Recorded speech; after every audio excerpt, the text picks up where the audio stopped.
অবহেলার চরম নজির সৃষ্টি করেছে দিনহাটার গুরুত্বপূর্ণ নিগমনগর মাছ বাজার। দীর্ঘ প্রায় বছর দশেক অতিক্রান্ত এই বাজারে কোনো রকম মেরামতি কিংবা সংস্কার হয়নি, সাফাইয়েরও কোনো ব্যবস্থা নেই, যেন এক নরককুণ্ডে পরিণত হয়েছে বাজারটি। ফলে ক্ষোভ বাড়ছে বাজারে ব্যবসায়ী থেকে শুরু করে সাধারণ মানুষের। বারবার কর্তৃপক্ষকে জানানো সত্ত্বেও সমস্যা মেটানোর কোনো রকম ব্যবস্থা নেওয়া হচ্ছে না, এমনটাই অভিযোগ।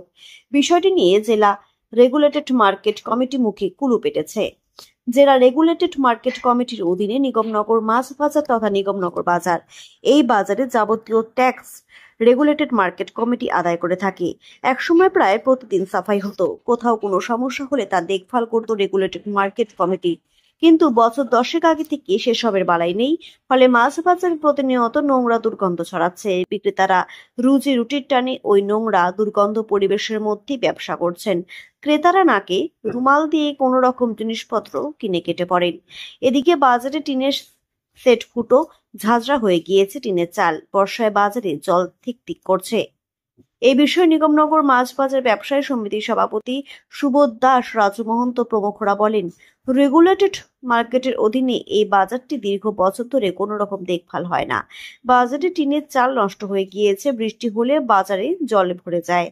ব্যবসায়ী ও ক্রেতাদের বৃষ্টির জলে ভিজতে হয়। দোকানে বসার স্থানগুলিও ভেঙে গিয়েছে। বাজারে জঞ্জাল আবর্জনা কোনোদিন সাফাই হয় না, নোংরা আবর্জনায় পরিপূর্ণ। সেখান থেকে দুর্গন্ধ ছড়িয়ে পড়ছে প্রতিনিয়ত। তারা বলেন, বিষয়টি দিনহাটা মহকুমা শাসক, বিডিও এমনকি জেলা শাসকের কাছে লিখিতভাবে জানিয়েও কোনো কাজ হচ্ছে না। তারা বলেন, অবিলম্বে সমস্যা না মিটলে বৃহত্তর আন্দোলনের পথে যেতে হবে।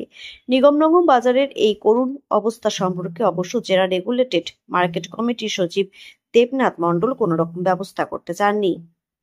আমি কি বলি আর, আজ কাজ হয়, কাল কাজ হয়। আজকে তোমার কুচবিহারে গেলাম, বিডিও অফিস, ডিএম অফিস, মন্ত্রীর কাছে নালিশ জানালাম। আমার যে উত্তরবঙ্গের উন্নয়ন মন্ত্রী, আমাদের বাজারের কোনো রকম এখানকার যে প্রধান, তারপরে তোমার বাজার যে সেক্রেটারি, এই বাজারের যে সেক্রেটারি, আমি মাছ বাজারের সেক্রেটারি, কিন্তু কোনো রকম কাজের উন্নয়ন হচ্ছে না। এই বাজার আমাদের একটা খরিদ্দারও, এত নোংরার জন্য একটা খরিদ্দারও আসে না।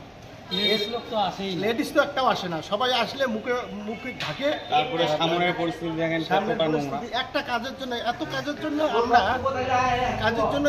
এত জায়গায় গেছি, কোনো উন্নয়ন হচ্ছে না। কত বছর থেকে এটা হয় না, মেরামতি হয় না? এটা মোটামুটি 15 বছর থেকে। আপনার নাম? আমার নাম সুবোধ দাস। আপনি এই বাজারে কি করেন? এই বাজারের সভাপতি। কি বলবো, আমাদের সভাপতি বাজারের, এই মাছ বাজারের সভাপতি যেটা বললো এটা ঠিকই বললো। আজ থেকে দীর্ঘ 14-15 বছর থেকে বাজারে কোনো রকম কাজ হচ্ছে না।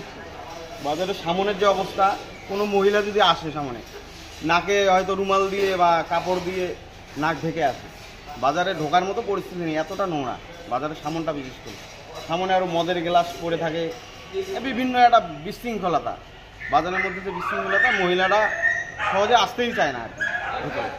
বাইরে হয়তো দাঁড়িয়ে থাকে, সিটিতে দাঁড়িয়ে থাকে, ওখান থেকে লোক পাঠায়, ওরা এসে নিয়ে যায়। আমাদের খুব সমস্যা হচ্ছে, যে কারণে আমরা ব্যবসা অনেকটা ক্ষতি হচ্ছে। আমার নাম রাজু মহন্ত, আমি কেশিয়ার, বাজারের মৎস্য সমিতির কেশিয়ার।